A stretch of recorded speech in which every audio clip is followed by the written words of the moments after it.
from your listening device all the way into your agent's psyche. It's Real Estate Between the Lines with Brian Lee.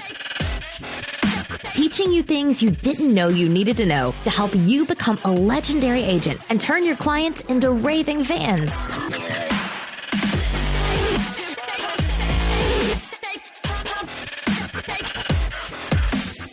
Welcome to Real Estate Between the Lines. I'm your host, Brian Lee. I'm all about helping the real estate industry improve. Let's go back to just one agent at a time. You know, past few episodes. Yeah, why rush it? Let's just stick with the one. One at a time. I feel really good with it. the 6 or 7 we have already right now. Let's just go 7? one more. We have to 7? I don't know. Oh my gosh. I think that's where we were the last one. So let's just do one more. Okay. I Will Kim feel, listen? I Feel subscribed. That's right, she did. Oh my gosh, she did. 7. We're at 7. We're up to 7, yeah. You should introduce our guest then. She just chimed in. I know she did. Oh, yes. Should I? I'll stay silent. I got my wife here, though. Okay. I mean, yeah. I'll stay silent. I don't want to talk I over have Brian. to go home with her. I'm sorry. I apologize. Introduce Kim. It's okay. I don't want to talk over Brian. Well, now I got to introduce Kim. Yes. Because most important person here today. She is more the most than important. you. Oh. Wow. Wow. You just said that out loud. I did. I cannot Thank deny you. that, On the though. air. Kate. Hi, Kim. So, since we've kind of said this already, so we have an episode today all about accounting.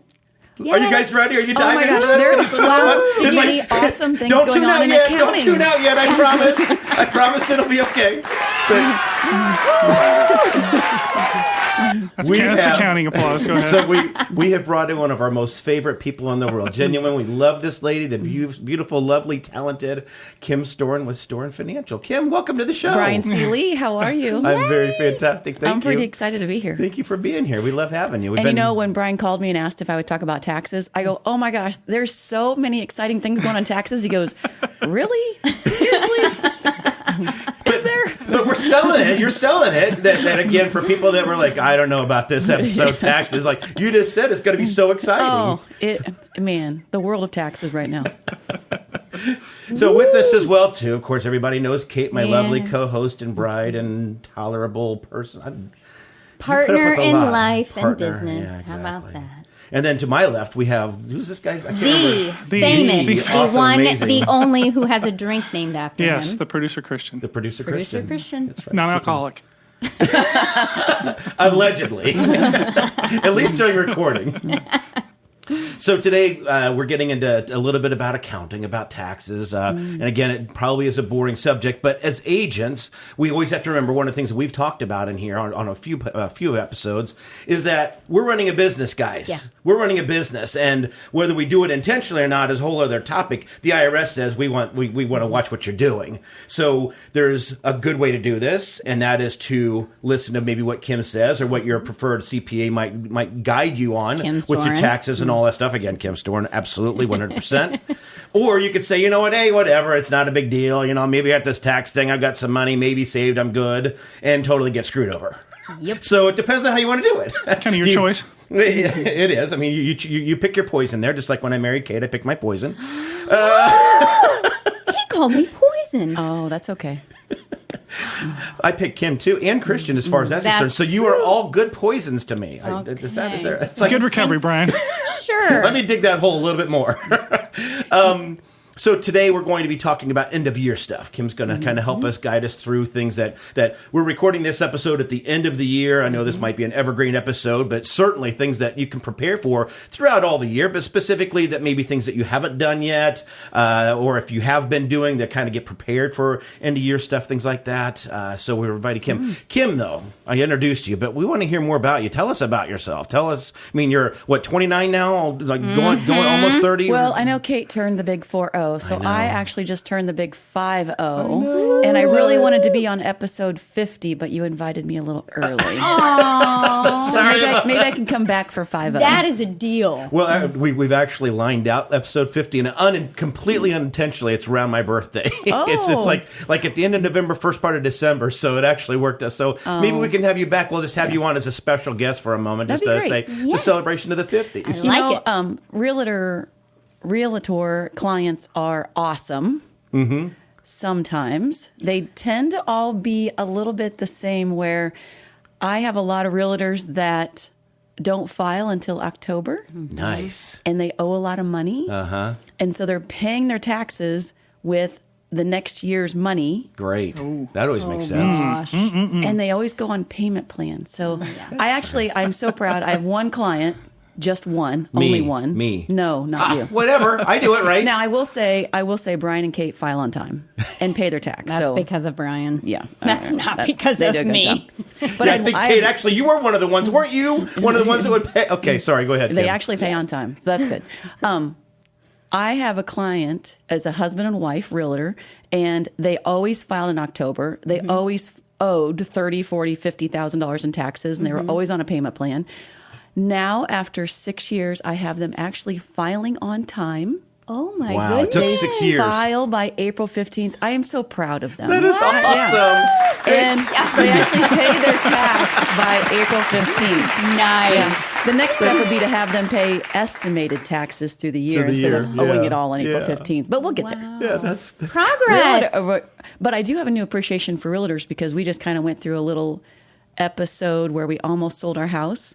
And I know a lot about realtors. When realtors come in and want to start the business, Yeah. I'm like, I don't know if you realize it's kind of a 24/7 business. Oh, yeah. You're on call all the time. Really, nobody has any respect for your time. There's no boundaries of, it's an 8 to 5 job. And I realized even when we were kind of going through this, we were looking at houses, I was texting the realtor at night, but I would say, please do not respond until 8 a.m. But, at night's kind of when you're thinking about things. But realtors don't realize how expensive it is to get into the business.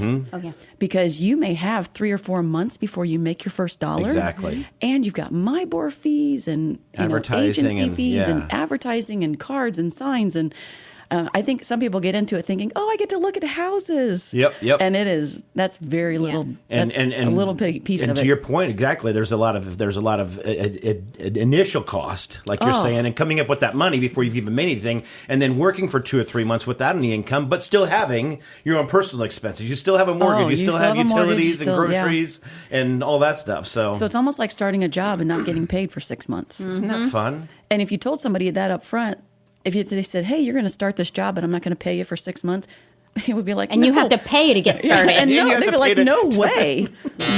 Right? Yeah, no way. So it's really hard. So I think a lot of realtors get behind the ball early on with their taxes because Trying to get once caught you up. make your first dollar, then that's all going to back expenses. And then you're kind of trying to catch up. And then by the time you get to taxes, you owe $10,000. Yeah, and you've spent all that money just catching up from Yeah, the you're time trying to that you catch weren't up your getting bills. the income. So it's a really tough business to get into. And I don't think always people understand that initial. They think it's just going to be fun. And when we were going through our process, I realized, inspections? Ugh. The appraisal process? Ugh. I know appraisers, man. Oh, geez. we have a fairly new house and a house that we've really maintained very well. And there was like 10 items, but one of them was like, there was like a couple inches of red fire foam missing. Okay, yeah. That was a critical. Oh, yes. It's a safety absolutely hazard. safety hazard and all Yeah. that. And you look at it and you're like, really? That's what you could come up with? Yep, absolutely. But hey, if that's it, I'd Yeah. rather have Yeah, that than a that's not a crumbling bad deal. foundation Not a bad or deal. anything like that. And then we had built our house 8 years ago, but I guess there was a little bit of mold in a rafter when they sit in the like under construction. Yeah. That's part And of it's it. not going anywhere. It's not doing anything. But we had to Oh, have yes. mold But it's remediation. mold. Yeah. And then we had to have mold remediators in our driveway. So people are driving Oh, by yeah. going, Then "Oh all my the gosh, neighbors- got mold, yeah. the Storens have mold." I was like, "Geez." Those pesky accountants, that's what they do. All that moldy stuff. I'm like, "Wow, it's really not a dirty house. It really is very clean." Well, one of the things that we do at the beginning of every episode is that we always have a song of the episode that we put out. The song of the The episode. song, the episode song, yes. Whether it's rock and roll, country, or early hip hop, you know there's no way we're gonna pay to play. Our weekly song. I was trying to think of a good song. Yeah, and the reason that we don't pay for the songs is because of the taxes that we have to pay. Yes. That's the reason where this all kind of Jeez. ties in with Kim, is that if we didn't have to pay taxes, we would totally pay for you to hear this song. We would have the money. You're right. Well, I did a quick search on songs about accounting. Oh. And as you can imagine, the catalog was overwhelming. I mean, just trying to pick different things. The song that actually I found wasn't actually a song at all. I mean, it was a song, but it was, if you guys remember the show, Whose Line Is It Anyway? With Drew Carey and all that. Yes. They had an episode with Wayne Brady singing songs of accounting. And it is just hilarious. It's all improv of him singing songs. Some of the lines that he had, or some of the songs that he had were, "Your love has bankrupted me," and "Deduct this." Were some of his parodies. But the keeping with the theme, one of the things, kind of, Kim, you're not familiar with this, but I'm a huge music fan. And growing up, I was always very in tune with what album it's on, what track it played on, how long it was. And I just memorized this on multiple songs. So now this has become part of what we do here. So this is technically not any music what track but is that, Brian? it was song 1 of episode 1 in that thing. And it lasted 3 minutes and 49 seconds. It's on YouTube. You can't miss it. You'll see it in the show notes. Was it Wayne Brady off the album Wayne Brady? I don't know. Song Wayne Brady. It's a recurring theme on the song of the day. It's actually Who songs Are of- You off the album Who Are You by The Who. Songs of accounting. But as I understand it, too, our guest here also. Oh, yeah. Did She you told have a us something song that for she it? had a song that she Well, I wanted thought to- I got to pick a song, and you said, no, Yeah, that is no, my 'cause job. that's Right. mine. He's the Are you going to Lord beat of Wayne Manor. Brady? So- Your love has bankrupted me? Maybe. Come on, bring Maybe it. she has something better. Well, my favorite song is Drinking Problem by Midland. Oh. Do you know Because how long it taxes drive is you and to what drink. track it is? I do not. Now, when I was younger and we listened to 8 tracks, Yes. Oh, because yes. I am 5'0", Yep. my sister had Alda Nova Yes. Yep. and Loverboy. I love Do you remember those? Wait a second, on Absolutely. 8-track? On on 8 I thought they track. were after 8 tracks. And Grease. Grease. Oh, my God. Those are her favorite. You are the one. You are the one. And you know, you had to stick the 8 track in, then you had to flip it over. Flip it over. Yep. Yeah. That's awesome. I didn't know they could flip over. Like yeah. a cassette. And if I a did not song know that. ended, you could hear the song on the other side playing. Yeah, Do you remember that? yeah, exactly. Some of them had the dual Yeah. head or whatever it was that would able to allow them to do that. Interesting. Yeah. Okay. So this was our song of the week. Our like songs it. Are we of the closing week. it? Or do you We're want- not closing okay, it it takes too long it takes to play too the long to jingle. play it Yeah. a second We time. don't have much time. But, Yeah. again, we talked about that no one likes to pay taxes, having to worry about it this time of year and everything like that. You're thinking about probably preparing for Christmas and things like that. But at the end of the day, it's still, you have an opportunity to maybe get your financial house in order. That kind of, as Kim had pointed out, is that being a real estate agent is expensive. You don't want to get behind the 8 ball. You don't want to be behind it at all. But you certainly, at the end of the year, maybe can make some adjustments here or there. So again, we invited Miss Kim on to talk more about that. So, Kim, I'm going to give you the microphone. End of the year? Just let you roll with it. I'm going to shut up, actually. I know this. You're End of timestamp the year this. stuff. End of the Holy year mackerel. stuff. Wow. Okay, so you guys can tell me if you've done this yet. Okay. First of all, have you funded your 529? We have. College savings, 529. It's an awesome credit. Yep. Has to be in by 12/31 of each year. So there are certain things that you have until April 15th of the following year to do, but the 529 is not it. So if you have, so what I tell people, the 529 is awesome. It's a credit on Indiana. So you get 20% of the first $5,000 that you contribute every year, and that is per family, per tax return. That is not per child. So you can't give $5,000 for John, $5,000 for Jane, and get a $2,000 credit. You can only give $5,000 for your one family. So $1,000 on each tax return. And also, just some people aren't familiar with the 529 plan, and the 529 plan is a college or school savings. 'Cause College I know that savings. you don't Yep. you don't have to use it only for college, but that it is a college savings that parents, particularly, that's their most likely scenario. But grandparents and all that can contribute money. And that's a great point, because when you have kids going to school, if you have a Indiana tax return, and let's say your parents live in Indiana, and you have a child going to school and you haven't saved for school, so you've got to spend a little bit of money, you could actually have the grandparents put $5,000 into your 529, and they would get the $1,000. Or let's say you're going to spend $15,000. You know you're going to spend $15,000. So let's say you put $5,000 in the 529. You give your parents $5,000. They put it in and get the $1,000. You give it to the other set of grandparents. They put it in and get the $1,000. There are little tricks. Now, the other thing to remember is it's a college savings. So the idea is it grows tax-free, and so you don't pay tax on the earnings. But if you're going to school and you haven't really saved a lot of money for your child, still put money in the 529, because the 529 money doesn't have to sit in the account for very long. It has to sit there a week or two. So you could actually put money in and then pull it out, and you still get your credit. One of the things that I love You're when kind you of teach legally laundering That's money. what I'm going to So say. I love that when you say that. I shouldn't say that on the radio and have it taped. But well, this is addressed to the IRS. So her name is Kim Storen. You can find her at Kim at. Actually, that would be the Indiana Department of Revenue. Well, then, wait, was B wrong? He was wrong. Wrong. I don't have a You're wrong, B. I don't have one. That's not relevant to Sorry. the conversation. That's the dun dun dun. Right? How about that? Yes. So anyway, what other year-end stuff? Can we move on? So my job is to lie, cheat, and steal from my clients. That's great. And we appreciate it. why we love you. All the lying, all the cheating, all the stealing that you do for us. End of the year. Charitable giving. It's a nice time to finish out your charitable giving. Now, not everybody gets to itemize now that the standard deduction is much higher. So what some people are doing is they're doing all their charitable giving and they're doubling it up in 1 year, and then they don't give the next year. It's called bunching your charitable giving. So that way you can have a lot of charitable giving in 1 year and you get over that hump and you itemize, and then the next year you take the standard deduction. So a lot of people are bunching. Kind of nice. I love that idea too. Make sure you get your receipts from Goodwill when you take stuff to Goodwill. The other thing would be a projection. I really suggest this for everybody. Not everybody does it. If you would just call me and send me your pay stubs or tell me how your business is doing, and it doesn't have to be perfect. You can say, I think I've brought in $100,000. I usually have about $20,000 of expenses, so we know you made about 80. We take the pay stub from maybe your spouse and do a projection and see where you are. Because I'll tell you how many people come in March and they owe $30,000 and they're crying and I'm crying and we're all crying and it's really sad. If you knew in December that you were going to owe $30,000, it wouldn't be as much of a shock.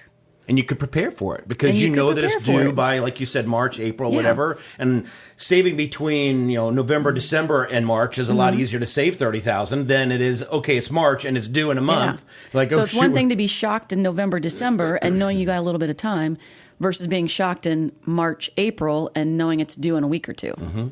So do a projection. Call your accountant. Do a projection. And I would say too, to toot your horn, because I love to toot your horn, Toot, toot. is that you do this for us for free. Free. But I mean, so your CPA, nothing's free. Well, granted, I know I always end up paying. Yeah. But I know that we've had the conversation that it's actually easier for you too, in some cases, for you to spend 15, 20 minutes having this conversation. I wish in everybody November. would ask me to do a projection during the year, because I would much rather, have that conversation in November than have that conversation in March. So I know and so a long time ago, I don't charge for questions and I don't charge for projections, because if we do, then nobody would call us, and then they make a big mistake and it's a mess to clean up. Yeah. They always say the bad thing about accountants is they're always looking backwards and telling you what you did wrong instead of looking forward and telling you what you should be doing in the future. And so we always live in the past. Like, I'm still working on 2019 or, that last seems to be year's- a female thing. Yeah. Females tend to live in the past, honey. Sorry, Kim, go ahead with your conversation. Yeah. So right now we're still working on last year's return. So I'm always kind of a year behind in my thinking. And so, but I really love it when people are a little more proactive in their stuff. Yeah. That's great. The other thing to do, a lot of people in December will talk to their advisor, and they're harvesting losses in their portfolio. So if you own stocks or you have a stock portfolio, let's say you've got gains and you've made money through the year. Like, there's been a lot of people that have made money in their stocks. You go then through your portfolio and you sell off some stocks that are losses to Loss harvesting. to harvest some losses, so that you don't have a $50,000 stock gain. You maybe have a zero stock gain. Yeah. I like it. It's not a loss till you sell it. It's not a loss until you sell it. Exactly. Yeah. Now, one thing, this is getting a little technical, but you got to be careful of wash sales because a lot of people go in and they have a loser, so they sell it to take the loss, and then they rebuy it. You can't do that. 30 days. Is it 30 days? 30 days. Yeah. So if you sell a loser, you have to wait 30 days to buy it back, or it's considered a wash sale and it doesn't count. Right. Okay. What if you short the stock sale? You can do that. Okay. Thank you. I don't know what that is. Now we're really technical. But okay. I didn't, she just did this great thing, and Christian chimed in. I was like, "Hey guys, I still know stuff too. This is my podcast, damn it!" And then Brian does his puts and calls. Well, speaking of all that and receipts at the end of the year. Oh, start adding them up now. Yes, and organize. Question. We've hit my. Well, is this? Are we doing the thing? We're Yeah, Sorry, I didn't get the. We're picking up get the memo. speed. Things are gonna be great. kind of takes away from the organic side of it. Like, side note tangent. It's we're pulling back the curtain a little bit. I was like, I did not get that toss. I apologize for that. Well, as you all know, nowadays B does all of my receipts. I don't do anything with He them does it anymore. all? All of it. Oh my gosh. I'm a good husband. He and a good business partner and everything. You're Good just chef. amazing. Yes. Take you to He does the Porsche. grocery Anyway. shopping. All the short selling. But before we met, I put all my receipts in envelopes and organized did? them. I did. And you would add them up at the end of the year? Well, yes, I would wait until the end. I would wait till March. I was bad. I wish. I was bad, but I was good. At least I was organized. But I was going to ask, do you have clients that come in and just bring like a bag of receipts and just throw it on your desk and let you organize it all? They may one time. Yeah, and then you're like, you're no longer They're you're two fired. But they don't twice because you teach them that you can pay me $250 an hour to add up your receipts during Yep, tax yep, time. Yep. I'd be happy to do it. Or you can take it back and organize it. I do have some clients, and this is a little tip I would tell you. I have a lot of clients when they start a business, they want to put their receipts in folders by month. Oh, that's what I did. And you Sorry. have January, February, March. But then you've got to categorize it for the tax return. Yep. If you ever get audited, the IRS now is very specific where they'll say, send me all the receipts for your meals, line 27. And so they want all your receipts for the meals. Well, if you've got January, February, March, you're like digging through each one of the 12. You're better off to have, if you're going to have folders by category. Office supplies, marketing. Mr. here has a filing cabinet, and I had to try to go find a receipt the other day, and I'm like, Where is it? It should be in October or whatever. I'm like, this is not what I'm used to. Well, the only reason you keep your receipts is if you get audited. So you want to be prepared. You want to base it on your audit. If you keep them, hopefully that means you won't be audited. If you don't keep them, you will definitely be audited. Now the other Murphy's thing, Law. I should have told you this before because this could have been a little Kate tip. Oh, Ooh, there we go. well, Whoa. we're still finishing out. we still in the Kate. Kate. We Sure. like Kate's I don't- tip. We're still in the. Oh. We're still in the side note tangent. wait. Everybody Brian, now gets we are still those- on the side note We are tangent. still on a tangent. This is like a record here, guys. It is. So if you get those thermal receipts, like a lot of times Yes. the Oh, restaurants do, yes. you know those fade Yes. Yep. after 6 months to 12 months. The IRS says that if you give that to them and it has faded, it is basically a zero receipt. How about that? So you're much better off. Like right now, there's so many apps out there where you can just take a picture of your receipt and pitch it. Oh, man, you just broke my heart. You know, like you've got don't on, wanna do even if you that. have an iPhone, there's the little scanner or the PDF scanner, and it takes a picture of it, and then you can keep it. Take a picture of it. There are so many apps out there that now you don't have to keep piles and piles of receipts. So if you have a thermal receipt that's faded, it's basically no receipt. But if you have a picture of it, they will take a picture. Are we closing the segment? Yes, that's fine. We're picking up speed. Things are good. Picking up speed. That was from Kate. Side note tangent. Thanks. It's a side note. Wrong chapter. No. Did you say $250 an hour? Well, that's just during tax season. Okay, because I'm long Storen Financial now. I'm not shorting you anymore. Yeah, you're going At that long on rate, it. no way. You know, during tax season, you're just working. So if I'm going to add up your receipts, it's $250 an I hour. like it. So usually they'll add up their own receipts, or you train them on how you want to see it, Yeah. and that it's okay to come in with one sheet of paper and everything totaled, because if I'm going to use your totals, you better have the receipts to back it up. Yeah, so it's kind of their responsibility to Yeah. hold the receipts. I'm not going to audit your receipts, but Yeah. Cool.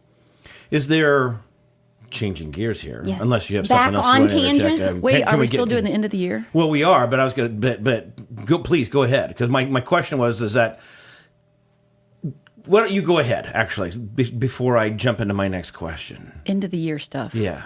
Okay, other end of the year things is to look at your pay stub and make sure that you have fully funded your 401k Okay.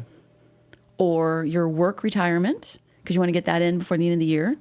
And then your FSA, if you have a flexible spending account, you've got to spend it. If you have an HSA, which is a health savings account, you actually have until April 15th to fund that. So a lot of people will actually wait until they do their tax return, and then they will fund their HSA based on if they want to save money or if they're getting a refund, if they want to put money. Realtors don't get refunds. Or if they want to lower the amount that they owe. Oh, yeah. I like yeah, that. Yeah, Okay, yeah, that was- yeah. Do they still have the child care accounts too? Child care for... They're yes. kind of like HSAs. Dependent care? Yeah, dependent Yes. care. So Yeah. you wanna make we always sure- had to spend that by the end. We spend used to your- have kids spend your dependent care. in daycare. Now we Did don't. you Really? say you used to have kids? I said in daycare. I didn't get to finish my sentence. It's like, geez, Wow! they're all gone now. Did some of them? Make that what you make. Take how you want that, I guess. Take that how you want. And then also by the end of the year, start thinking about the new year. That's my next question. Is that what kind of things can they be doing for? Obviously, the end of the year is End of the where year, you know. you're finishing up. It's If you a haven't done it now, crisis. it's probably It's on whatever. fire. But what kind of things can we do at the end of the year to prepare for the next year? Is there anything we could be doing for that? You could be thinking about, like, if you're a realtor and you have a business, you could think about maybe setting up an S corporation and incorporating your business and doing that as of January 1st. January 1st, you might want to start looking at your payroll to see if you're going to adjust your withholdings for the new year based on new tax law that's come out. There's energy credits. And then the other part of it is quarterly estimates, Yes. paying taxes. Tell them about that, Yes, please. agents, For the love of God, agents, if please. you haven't listened to anything yet, I Please. know that this has been a riveting episode. Quarterlies. On all that. But so many agents, gosh, I preach this all the time. What is a quarterly? What does that even mean? Well, the IRS says that it's a pay-as-you-go system. So they don't allow you to wait all year and pay them on April 15th without getting some stiff penalties and interest that you have to owe on what you owe. That's why they started the process where employers take money out of your paycheck as you go because they want you to pay your taxes as you go. And self-employed is no different. So they want you to pay as you go. So what they've done is they've set up 4 times a year for you to kind of settle up on what you've made. That's April 15th, June 15th, September 15th. And then they let you finish your year and they give you till January 15th to finish your year, add up your receipts, figure out where you are, and make your last payment into them. So what I tell people, a lot of people, if they get behind, so let's say you come in, let's say you start your business, like we talked about, and you're behind, and then you make money, and you're trying to catch up your bill, so you haven't paid any tax, and you come in April, and you owe $5,000 in taxes. Well, now you owe $5,000 for the previous year, and you want to start kind of catching up for the new year, because you don't want that to happen again. So you're kind of like, there's always that year where self-employed people are double paying their taxes. Yeah. Because they didn't pay it the first year, then they're trying to catch up and they're double paying. So then they start paying estimates. Well, even if you could just get in the habit, let's say I tell you that you need to pay $2,500 a quarter to the Fed and $1,000 to the state, and you're like, I can't do it. Pay something. Get into that habit of, even if you just pay $500 to the Fed and $500 to the state, it gets you in the habit of knowing that, you know, April, June, September, I've got to have money set aside to put money in. Because the IRS wants you to pay as you go. So whatever you've made for the first quarter, you pay in by April. Then what have you made April, May, June, you pay in 6/15. And then what have you paid for the next months? And you're kind of paying in as you go. It doesn't have to be the same amount. Because what if you made zero from January to March? Then you don't owe anything. Yep. But then all of a sudden you have all of your closings in May because everything starts closing. Well, June 15th, you might have to pay a whole bunch of money because that was the majority of your income. Now, with a lot of realtors, the majority of their income comes kind of that June, July, August. So September 15th is a really big estimate. But the IRS wants you to estimate the amount that you're going to owe to them, and you're just kind of chunking away at what you're going to owe. And then when we do your tax return, we kind of look at how did your money come in and did you pay it appropriately? Yep. If you But don't, then quarterly there's estimates, absolutely. even just something, even if you can't do all that you should pay in, at least something. Yep. And for all the agents out there who are lucky enough to have spouses that have W-2 employment. Yes. Oh, great point. Isn't Kate, there what a great benefit point. in how can that help? Yes. So what you could do is your spouse, if they have a W-2, maybe you increase their withholding on the Fed and the state to cover your income. Then you know that whatever income you get, the family gets to keep it. Mm-hmm. Now, the only problem with that is I have a lot of people that if you increased your spouse's withholding, their week-to-week paycheck gets really tiny. Mm-hmm. And so that's really what you're eating on and what you're paying your bills. So then you say, well, then fine. Then set aside money out of every closing. The best thing you could do is set another bank account up that is not at the bank that you normally bank at, that you can't just transfer money easily on your phone. Go to another bank and set up a savings account or a checking account. I don't care. And when you get paid $5,000 for your closing, take 30% of that and put it over in that savings account. And that's kind of your tax account. Set it over there. Maybe it's 20%, maybe it's 10%. I don't care, but just get it out of your face. Ideally, you do more, like 30%, and then you don't end up having to owe that, and then you actually get a little refund. It may be your own, but hey. Oh my gosh, it's such an awesome feeling when I'm sitting there talking to somebody and I go, you know, you're going to owe about $6,000 to the Fed, and I think you're going to owe about $1,000 to the state. And they're like, great, I have $12,000 in my account. Yeah, I'm like, that's a great that's thing. usually He's such let's a good put some money saver. in an IRA. Yeah. I swear, we go in there and you'll tell us, and he's like, all right, I'm prepared for it. And that's the that was hardest not thing. me. That's the hardest thing is for people if you would just pull a little bit out. When I tell people when they become self-employed, if they were a W-2 employee and they became self-employed, the mentality of that is so hard for people to break because when you're a W-2 employee, if you make $1,000, you get $700 in your account, you get to spend every dime of it. You don't have to think about anything. When you're self-employed, you get the $1,000. Well, $300 of it's not yours. Yep. And so if you think I've got $1,000 and you're spending $1,000 and spending $1,000 and spending $1,000, you've got to get it out of your face. Take that 30% and put it away.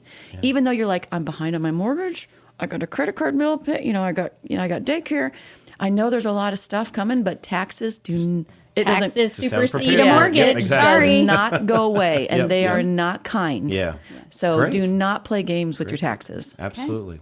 Great point. Kim, this has been fantastic. Really? You've given us really a lot has of, it? It really has. I mean, we usually like to cut our episodes off for like the first 15, and we're already at 30. So thanks a lot for going. Wow! I'm Time just went so fast. I'm kidding. But it's we so do much need fun, we do need to wrap it up. So much fun. But we're going to have you on next week. Really? We're going to have on you next week. Is that okay? Can you come back again? I can come back. Sweet. Mm-hmm. So we're going to wrap up the episode today. Thank you, Kim, for being here. It was awesome. It was great. Well, Can't wait to hear what you have to say next week. How can people reach you? How can they find you if they want to reach out to the lovely Kim Storen? And pay $2.50 an hour. And pay $2.50 an hour. Only in tax season, though. That's what I learned. Call her in September. Call me in September. I'm cheap right now. And I have time to do podcasts. Cheap right now. You're never cheap. You're always worth it. Go ahead. StorenFinancial.com. We have offices in Zionsville and Brownsburg. My phone number is 317-852-7000. Love it. We have a whole team that can help you with all of your businesses. Everybody's fantastic there. They are, yeah. And again, you guys can reach out to us too. We'll be happy to connect you with their team and all that because we love them and we take care of them. At the end of every episode, I always have a quote. I want to inspire people, Kim. I'm such an inspirational people. When people say Brian or B, they think he's such an inspiration. Brian C. Lee. Scholar. We need to have like some gentleman scholar. None of that's true. Tax planner. The quote of the quote of the week is that in a world that feeds on your self-doubt, liking yourself is a bold move away from their ambition. There's a lot of people that are going to be driving you down, both yourself and other people that are going to pick on you and tell you what you're doing wrong and how stupid you are and all that. And social media, do not let them get to you. Stand up for yourself. Be bold.